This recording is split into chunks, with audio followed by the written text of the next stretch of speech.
guys, welcome to my channel. My name is Lydia and today I want to show you how to make focaccia bread. I think everybody should have a really good focaccia bread recipe in their recipe arsenal. So if you are looking for a focaccia bread recipe that is pretty easy to make, pretty basic with basic ingredients, I think you guys are going to like this one. Super delicious. It has olive oil running all the way through it. So don't worry, it does have a lot of carbs. If you want to learn how to make it, make sure you keep watching and don't forget to subscribe if you're not already. I'm going to be starting off this focaccia bread recipe a little bit different today. So I'm just snipping off some rosemary from my garden. I have a little bush of it that I planted a few years ago. And yes, there's wildlife in my backyard. And then all I've done with my fresh rosemary was wash it. I took off the stems and then I roughly chopped it. I really like fresh rosemary. I think it's delicious, and if you could grow it, it's even better, but if not, just buy it from the store. So I'm just doing a little prep work ahead of time. Then we could get started on activating the yeast. So to my warm water, I added my yeast and my sugar. Try to give it a stir with a rubber spatula. That wasn't working, so I went ahead and used the fork to mix everything up. After that, I'm going to put you in fast forward just so you guys can see that the yeast did bloom. It blooms in about 10 minutes or so. If it doesn't get activated or blooms, you just have to start over. Make sure your water's not too hot so it doesn't kill the yeast, and make sure it's pretty fresh yeast. So after about 10 minutes, you are ready to actually get started on this bread recipe. We are going to make this focaccia dough or bread in our standing mixer just because it's really easy. So all I've done was pour my yeast mixture into my bowl of my standing mixer, and then I went ahead and attached it to my standing mixer. Then I went ahead and attached my dough attachment, which basically looks like a hook, so it's a dough hook, and I turned on my standing mixer on low. Make sure if you are making any type of bread recipes that you are using a dough attachment whenever you're using your standing mixer, just because it's made specifically for breads. It is made to mimic, you kneading the bread by hands. So go ahead and start adding your bread flour, your good quality or high quality olive oil, the best that you can get your hands on, and your salt. So I'm just alternating between the flour, the olive oil, and the salt. I'm adding everything in super slow. Be careful with the flour just because it will splash everywhere if you're not careful, and it is kind of like awkward positioning. That's why I'm having trouble here, but manage to get it all in there. If you do, congratulations. I managed to make somewhat of a mess, not too bad, but I was pretty proud of myself. So I went ahead and added the rest of my oil, and then I went ahead and added the rest of my salt. The speed on my standing mixer is on low or on stir. I'm just waiting for all of the ingredients to get combined. This is going to take a few minutes, so don't worry about anything. Just allow it to do its job, and after everything gets combined and there is no more dry bits of flour, you can increase your speed to medium-low, and then you want this to go on for around 5 minutes. Now you can definitely do this by hand. I choose to do this in my standing mixer just because I don't want to do it by hand. It does take a lot of work, but it's entirely up to you. So if you don't own a standing mixer, do this by hand. It's not that hard. I also wanted to mention that whenever making breads, not necessarily this recipe, any recipes that you are making and using your standing mixer, you want to make sure that your speed is always on low. You don't want it to be on super fast. That is not good for the bread or for the gluten in the bread. So go ahead and let this go on for 5 minutes. It should knead it perfectly fine. Your dough shouldn't be too sticky. It should be pulling away from the sides. I also wanted to mention that if you don't happen to have bread flour on hand, don't go out and buy some or, try to make it or anything like that. If you have all-purpose flour at home, use that instead. You should be totally fine. I just chose to use bread flour just because I wanted the texture, but it's not a big deal if you don't have any or you don't want to go pick up some. So after 5 minutes of all the hard work that was done in your standing mixer, you could go ahead and turn your standing mixer off, and then you are ready to proceed to the next step. So what I did was I pulled out my dough attachment and I cleaned it off. I didn't want anything sticking to it.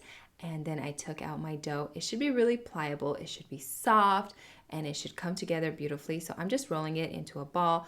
I'm not doing a lot of work to it, honestly. I just want it to come together. And once it came together and it looks something like this, doesn't it look beautiful? I don't know, something about dough is just so beautiful to me. I went ahead and I added about, a teaspoon or so of olive oil to the bottom of my bowl. I went ahead and covered my dough in all of that oil because I don't want it to stick to the bowl.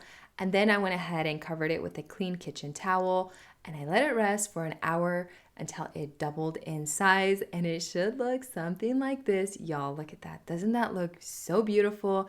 I love the way it came out. Then to a 15 by 10 inch baking sheet, I went ahead and added some more olive oil.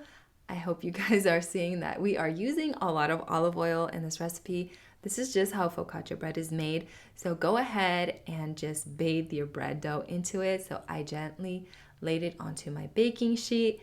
And then using my hands, I just started stretching it.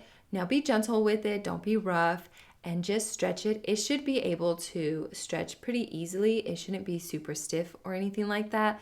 If it's stiff, you might want to give it a break and then come back to it. I actually didn't have this problem, so I was just stretching it so it went all the way to the corners.